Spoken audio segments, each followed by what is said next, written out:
Hey, it's Terry Bain. What's going on, business growth time people? We got Ty Crandall today. We're going to be talking about business credit. Wouldn't it be cool if your business had more credit? It probably would. Might talk a little bit about personal. I don't even know why, because we just talked about how much I don't pay attention to what's going on. You people are funny and mean. This is going to be a fun show. Ty's a cool dude. Before Janet introduces him, let me introduce her. The one, the only, the long time, holy crap, almost 30-year reunion coming up. High school pal of mine. Oh, you're not supposed to age me like that. The face, dude, you should have seen the face. It was great. Goal is always make Janet cringe early. Janet E. Johnson, where it does. It stands for early today. What's going on? Ooh, early. Okay, early. What's early? Well, earlier I saw your post about the year you were born. And it was my year, but I'm like, I'm not admitting that. Come on, it's not. Saying that. You put things out there that I don't want to. I'm old and I'm comfortable with it. I prefer seasoned and mature. Okay. All right. So tell these good people about Ty Crandall and what's going on with him. Yeah. Okay. Well, Ty, he's an internationally known speaker, author, podcast show host, as we were just talking about that, and business credit expert. He has 18 years of financial experience, and Ty is recognized as an authority in business credit building, business credit scoring, and business credit repair. That's a really cool niche, actually. Ty is the author of two popular books on credit named Perfect Credit and Business Credit Decoded. He is often interviewed on radio and news shows, TV programs, and magazines, including Entrepreneur and Inc. He currently serves as the CEO at Credit, where he has helped create and, there's a lot of C's here, sorry, and grow one of the biggest and most credible business coaching operations in the United States. And we've had a little chat beforehand. Welcome, Ty. I'm excited to have you on. Thanks. I'm excited to be here. Awesome. I'm excited to have Ty add business growth time to that list of, publications and magazines and shows he's been on. I can just see it now. The top one, I know. It's taken me years to get to this level. Fantastic, man. So talk to us like the start. Why business credit? I mean, you're a fun, interesting fella. You pick something that's not those things. Well, it's funny because my dad was actually in banking, and I always said that I would never be in financial services. And then I've spent my entire career in financial services. But, I owned a mortgage company, height of the mortgage industry, whole thing collapsed. And I saw firsthand that, you could lose a business under things that really have nothing to do with you and what you've done, your actions. The economy shifted and it ended up really badly for me. And what happened was that what happened in the business, I would have been fine personally, but it all trickled over since I guaranteed things for the business, as many of us do, since I had stuff on my personal credit report that was being used for the business. When the business started to falter, then that stuff carried over to my personal and it just wiped me out. They took all the money out of my personal bank accounts. They removed all my personal credit limits, and it just ruined my ability to really properly recover. So, years later, I would figure out what business credit was. I didn't know about it. I'd been in financial services a long time. And I thought, I got to figure this out. And it was kind of interesting in real time. And Janet and I were talking about this before. In real time, I would go in, research, I would do a video and throw it on YouTube. And then 9 months passed and I looked at my YouTube channel and I'm like, holy cow, there's a lot of people that have subscribed to this channel. And it just kind of took off. I built this little tribe of other people that wanted to know more about this topic. And it was just this thing where I would learn in real time and teach. And then all these other people would want to learn. And a product was formed, a company was formed, and now here we are. That's awesome. Yeah, that's interesting. That's interesting. Awesome. So back it up to really cool story. I think many of us lived through that time where that terrible time of life in that, '08 or so. And I've learned a lot about, I don't have any business credit myself, and I guessing Terry doesn't either, but I've heard it feeds from your personal credit is what I believe, or does it not? Can you start kind of about that? Well, sure. The problem I think most entrepreneurs face is that we use personal credit to build a business. And I see kind of the same people follow the same track, which is they want to start a business. They way underestimate the time and the time it'll take and the cost. And they say, So it cost me $5,000. I got a credit card with a $10,000 limit. So why not just put the $5,000 on the $10,000 limit card? Then that affects their personal credit. Then it costs more than they think. And then they start maxing out those credit cards and their credit's damaged. And then their ability to really have used that credit to get loans and credit lines and things they could have to get the business off the ground is ruined. What's nice about business credit is it's completely separate. So it's like, you have a consumer credit profile linked to your social, and over here you have a business credit profile linked to your EIN. And when you build this business credit profile up, then the lenders and credit issuers kind of go, nah, we don't need that one. We don't need the personal one anymore. So the business starts to be able to carry itself. It starts to be able to get its own credit. It starts to be able to get, $10, $20, $30, $40,000 credit limit credit cards and automobile financing, and make it easier for it to get the loans and the credit lines without it tying back to that person's personal social. So in the beginning, a lot of people are using personal credit because they don't have business credit. But when business credit's established, the personal credit can kind of be left alone, and then the business credit can stand on its own and basically help fund the business. Got it. Wow. So that's really sharp. When do you make that transition? When do you go, hey, enough of putting this on me, let's put it over on this entity? Well, the cool thing is that you can do it from startup. When you know the steps in the process to build business credit, you could follow the same process that, every one of the largest companies follows as well, right? So if we look at Walmart as an example, 80% of what Walmart sells, they actually buy on business credit. I mean, it's brilliant. It's the reason they're the number one retailer in the world. They'll, go buy Bounty paper towels using business credit. They put them on the shelf with the best inventory management system that exists. Then you come in and pay them for the paper towels. They take your money and they use it to pay off the credit. So that accounts for more than all shareholder value combined in Walmart. I mean, that's how they spend money. So small businesses can start exactly the same way, right from inception of the business. And the more credit you build, then the more reliance of personal credit gets distant away. So the more types of credit financing you can obtain in the business name alone without needing that personal guarantee and personal credit check to qualify. That's interesting. Yeah. And I still to this day use personal. And the reason for like any of my coaching programs or, softwares or anything like that. And it's interesting to me because you say that, but we're told to get S Corp or LLC and all that, but we're not talked to, like the credit piece doesn't really come into place. That's a good point. Yeah, what's interesting about business credit, it's so interesting, is that it's just ignorance is the only way the entire system has survived. Meaning that what happens is small business owners, we don't know about this stuff. We're not taught it anywhere. We're not taught it in college. We're not taught in high school. We're not even taught in most courses or books that we read on entrepreneurship. So what happens is when you get big enough, let's say 10 million, then you start getting CFOs, then you get controllers, then you get these financial savvy people in the organization. They know this stuff.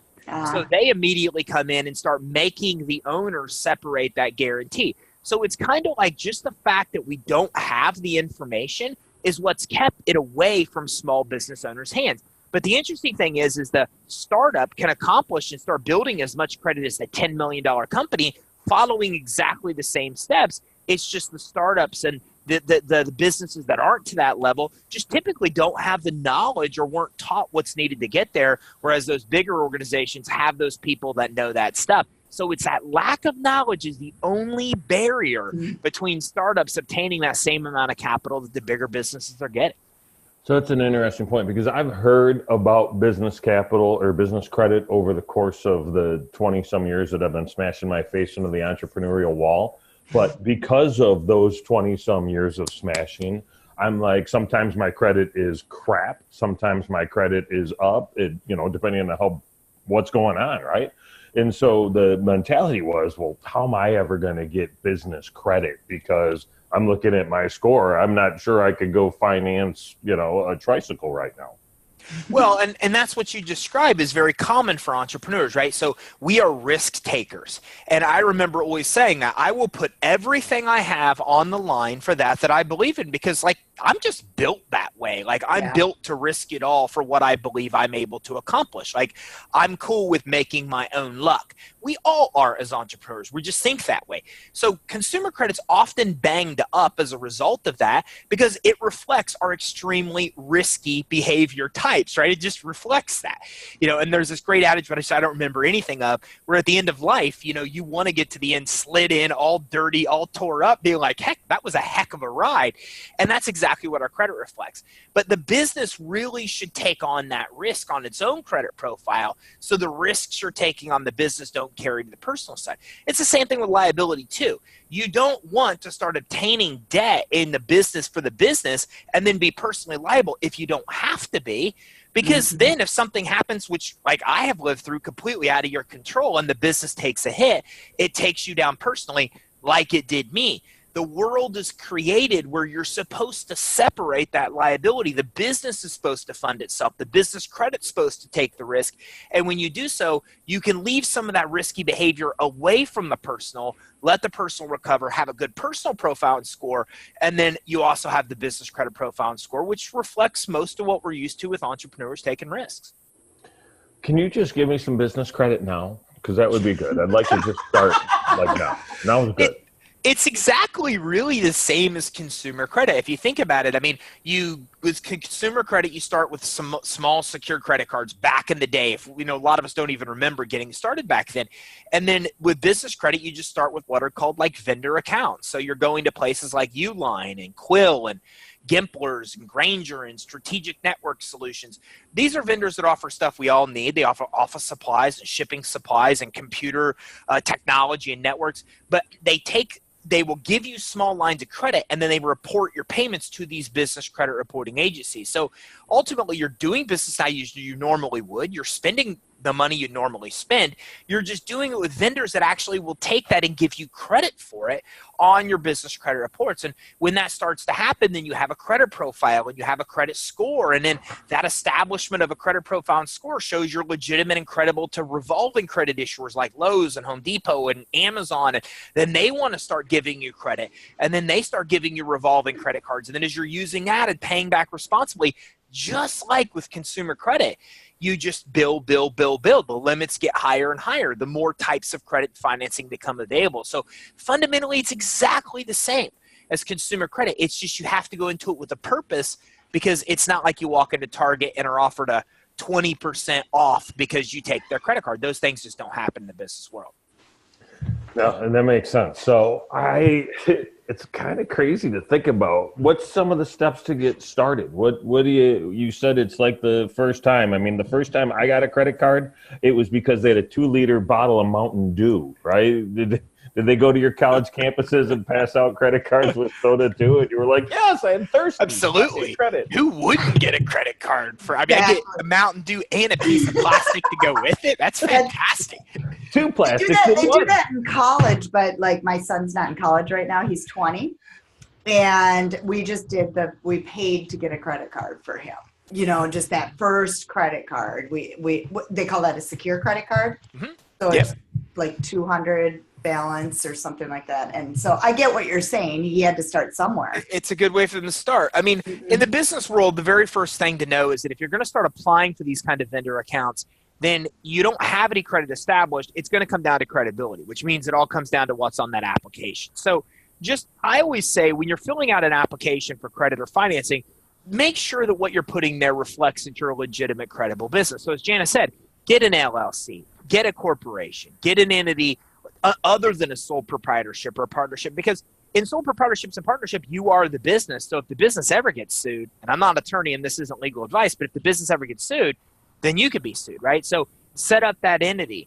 Make sure that you have a real business location or a virtual address versus like a PO box or a UPS address. Get a real business phone number or a virtual phone. Don't use mobile phones and home phones on applications. Get a professional website, a professional email address set up. You need licensing. Get your licensing set up. Get your phone number listed with 411. These things make you look credible to lenders and credit issuers. Once you've done that stuff, then you go to that next step I mentioned. Go to Uline, go to Quill, go to Gimplers, go to Granger, go to Network Solutions and Strategic Network Solutions. They will then start giving you credit, $500 to $2,000 credit lines that aren't secured. And that $500 to $2,000 you can start using to buy all the kind of stuff you normally buy, marketing, flyers, and supplies, and all that stuff. Use the credit, pay back the bill quickly. In the business credit world, your payments are based only on how you really pay. But 2 of the 3 scores, and the 3rd score is mainly based on that. So all you have to do is get credit, use it, pay the bill on time or early. That will immediately then reward you with a good score. So now you have accounts you paid as agreed that show on your business credit report. You have a credit profile. You have a credit score. You have what we call trade lines, or those accounts are reporting. And with those 3 things, now you can start moving in with about 5 of those accounts to start getting the revolving credit you want. The Amazon, the Costco, Sam's Club, BP, Chevron, Sunoco, almost every major retailer, even Macy's and Nordstrom, offer this kind of business credit without the guarantee and without the credit check. The key there is when you start applying, you've got to let them know, I don't authorize a guarantee, I don't authorize a credit check. And then that forces them to pull your business credit to make the decision instead of personal. Then if your business credit's established, as we talked about, you start to get approvals based on business credit quality alone, and you repeat the process. You use the credit, you pay the bill. The more you're doing that, the higher the limits get, the more credit you get in the future as you continue to apply. And once you get to about 14 accounts, then you can get to Visa cards and MasterCards. You could even get to auto vehicle financing, all without a personal credit check and without a personal guarantee. Wow. So it sounds similar to building your personal credit, really. It is. It's just intentional, because what they're hoping for is Lowe's is hoping you're going to walk in and just give them the social, right? And that, like, you don't know any better, because most don't know any better. And again, they are expecting only the medium-sized businesses to go, stop, wait, no, I'm not authorizing a credit pull. Use the business credit. And sometimes the front-end reps will even try to talk you out of it. You know, you're probably not going to get approved for that unless you're established. I know. But the reality is, once you force them to make the decision based on, because worst case scenario, they come back and say, you don't qualify. You need a guarantee, but it costs you nothing. And inquiries don't hurt you in the business world to take that step and figure it out. And if you have enough of these trade line reported accounts, that is the main factor they're looking at. So even though when they're like, you need to be in business a year, you need to make $1 million, it's not really the case. If you have enough accounts reporting on your business credit report and you're paying those as agreed, almost any of those credit issuers will still approve you for a revolving account. It's just a matter of seeing a track history on your credit report. As Jana said, very similar to what consumer credit is. Janet's still stuck thinking about how many cold shoulder sweaters she can get at Macy's. Oh, really? Oh, yeah. That was kind of what is so funny is when he said Macy's, my eyes went, oh, no. Well, I saw that. That's when you became interested. I get you back. Blah, blah, blah, blah. Macy's, like at one minute you even walked away. You're like, this is cool.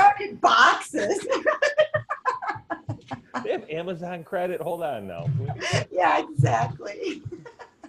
Netflix on business credit. No, it makes tons of sense. And I think, right now what you're doing is just creating an awareness. I mean, in reality, like you said, it's people just aren't aware. And that's my quest. When I realized for myself how bad the economic shift hurt me personally, not because it happened, but because I was ill-prepared, not understanding how to separate liability, to separate credit, to let the business fund itself, because I wasn't taught those things. And so when I realized it, I thought, that's ridiculous that nobody has taught these things. And, as entrepreneurs, is what we do. Like, I was brought up to not complain about a problem unless you're willing to propose a solution to the problem. So my solution was just, look, I'm going to learn in real time and teach. And that's where I am today. Is I think everybody should understand and have transparency of what's happening in this lending system. And it's inherently broken. There's lenders and credit issuers get a lot of data about you from sources like LexisNexis that you're not privy to, you don't know about. Most of us have never even seen a LexisNexis credit report on our business. And mine is 260 pages. That is my credit report with LexisNexis. My consumer credit report's about 12.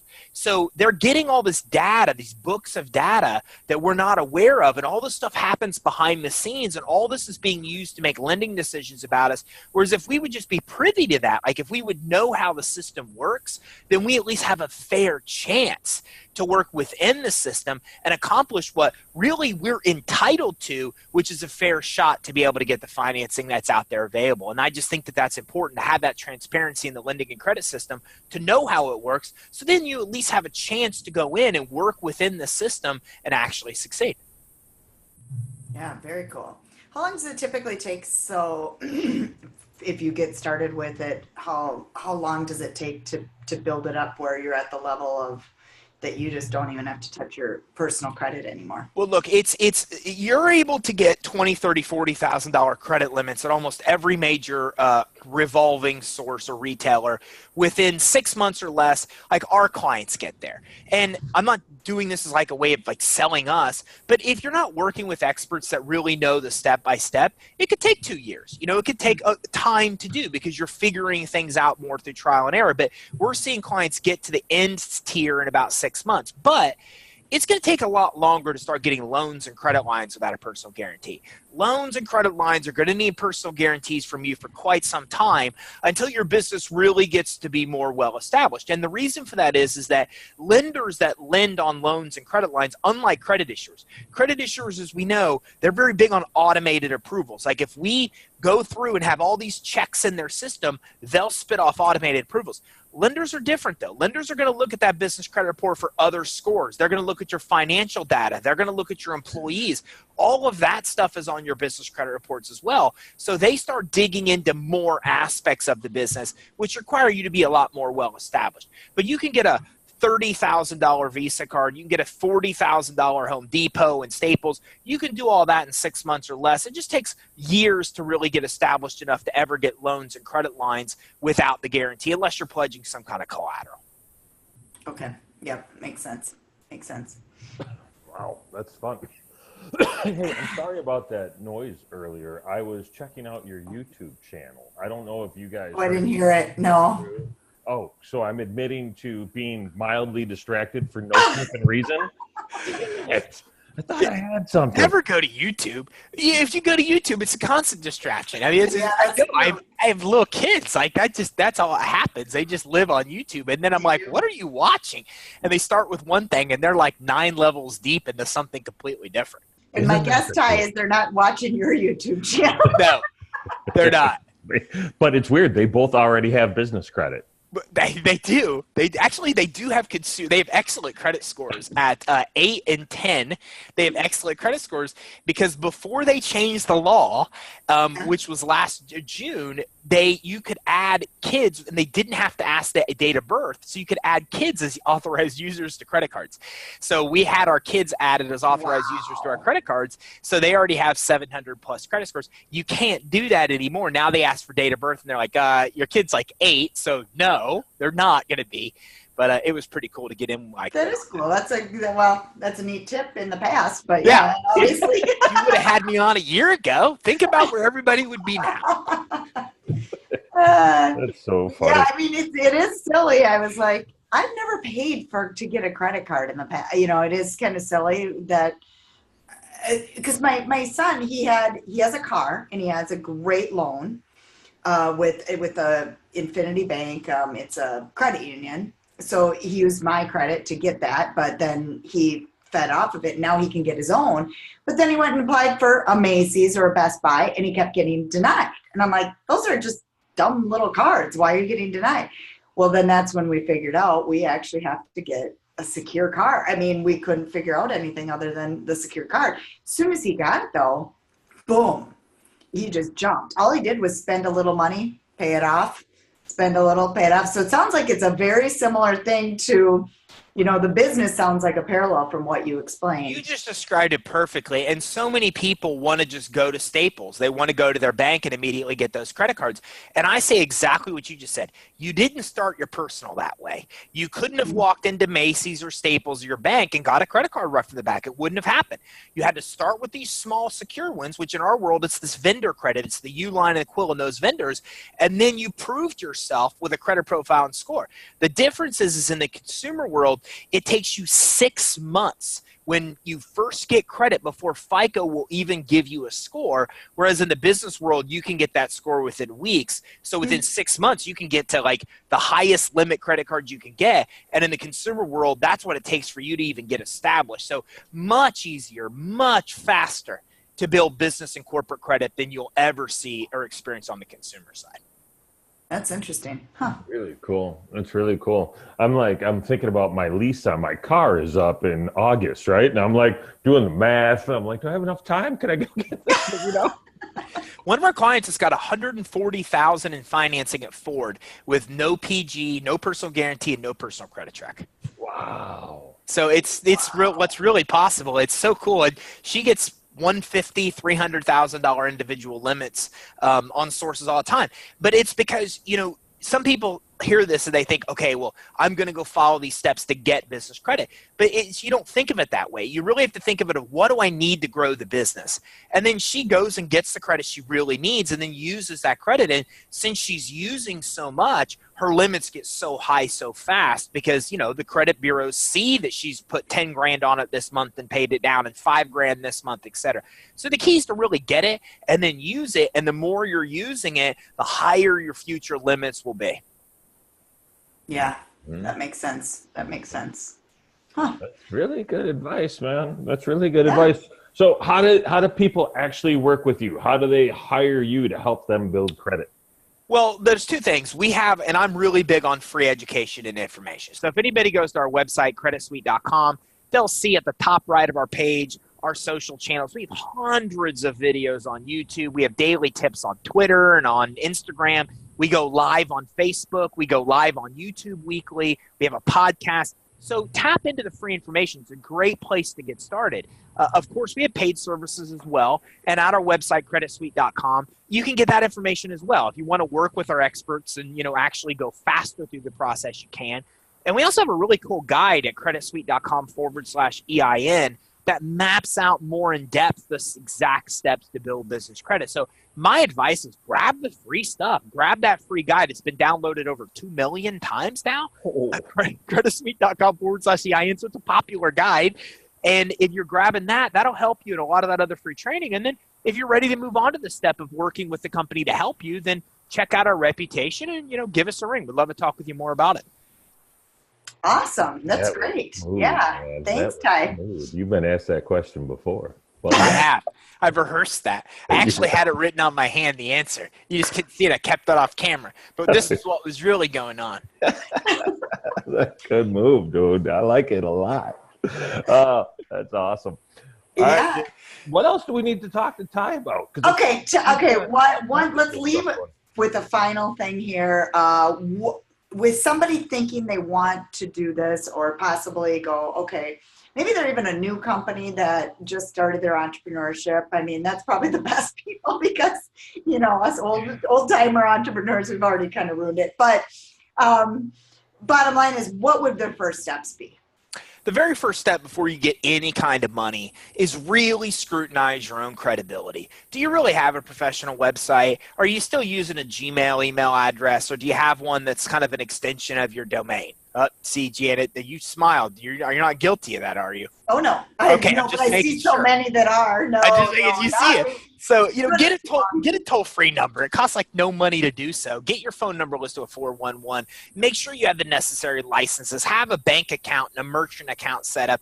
And you also, one of the most important tips I can give is make sure it's all congruent. One of the biggest reasons, and this is surprising, over 50% of loan applications that are denied are not denied because the person didn't qualify.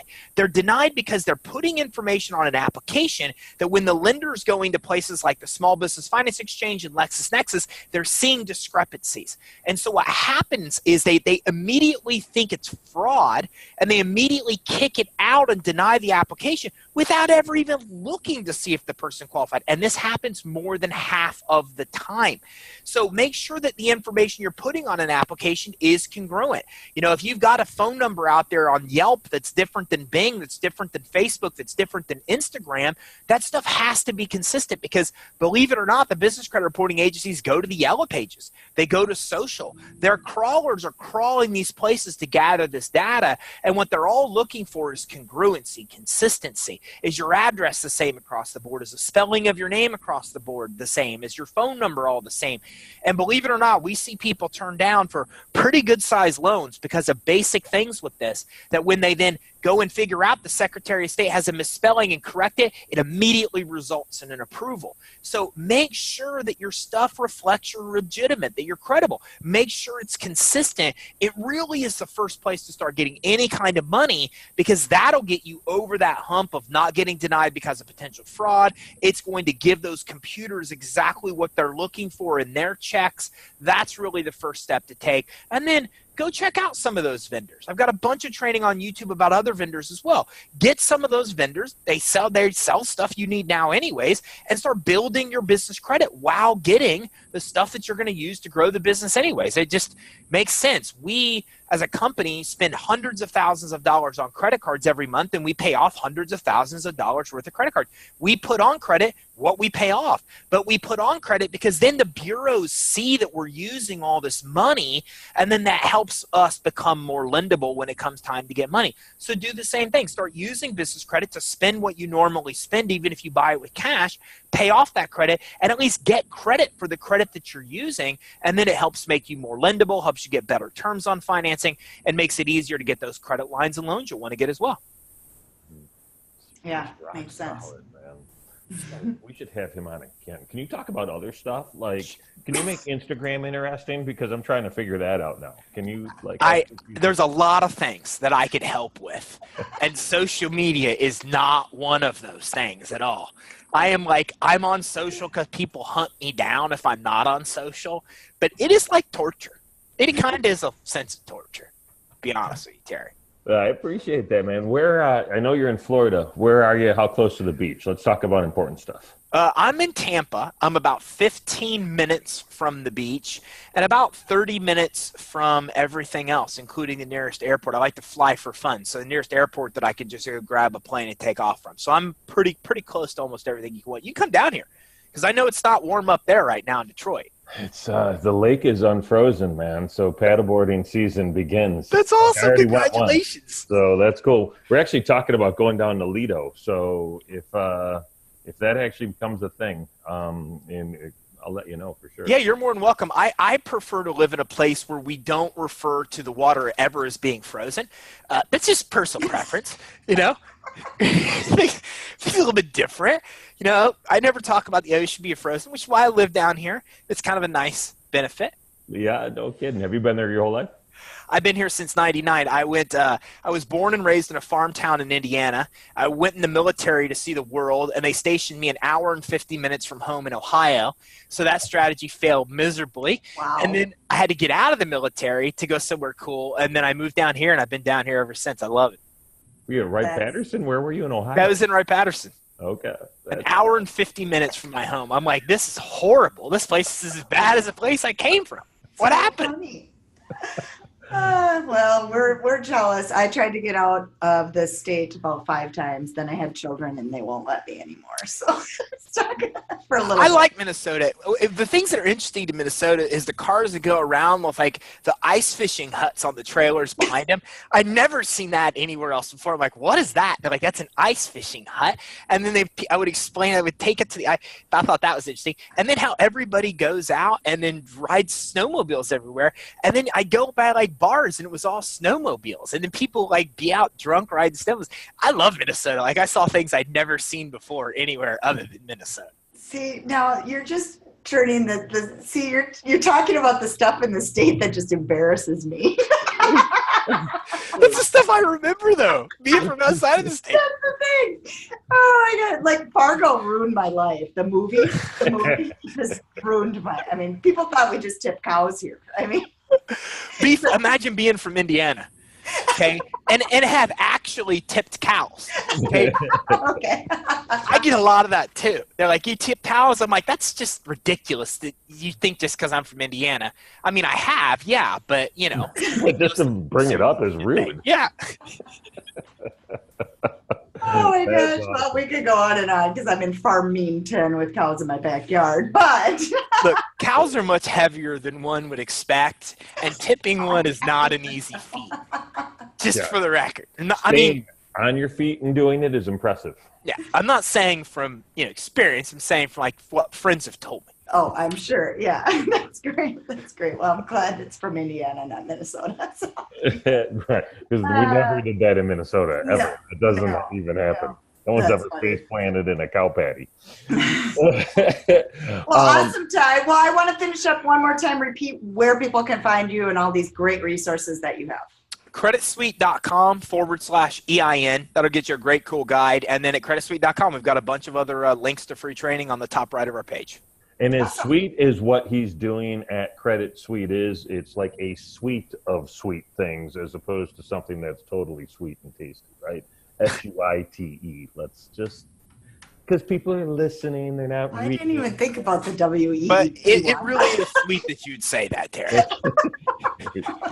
Hey, deliciousness. Yes, indeed. This is fun, man.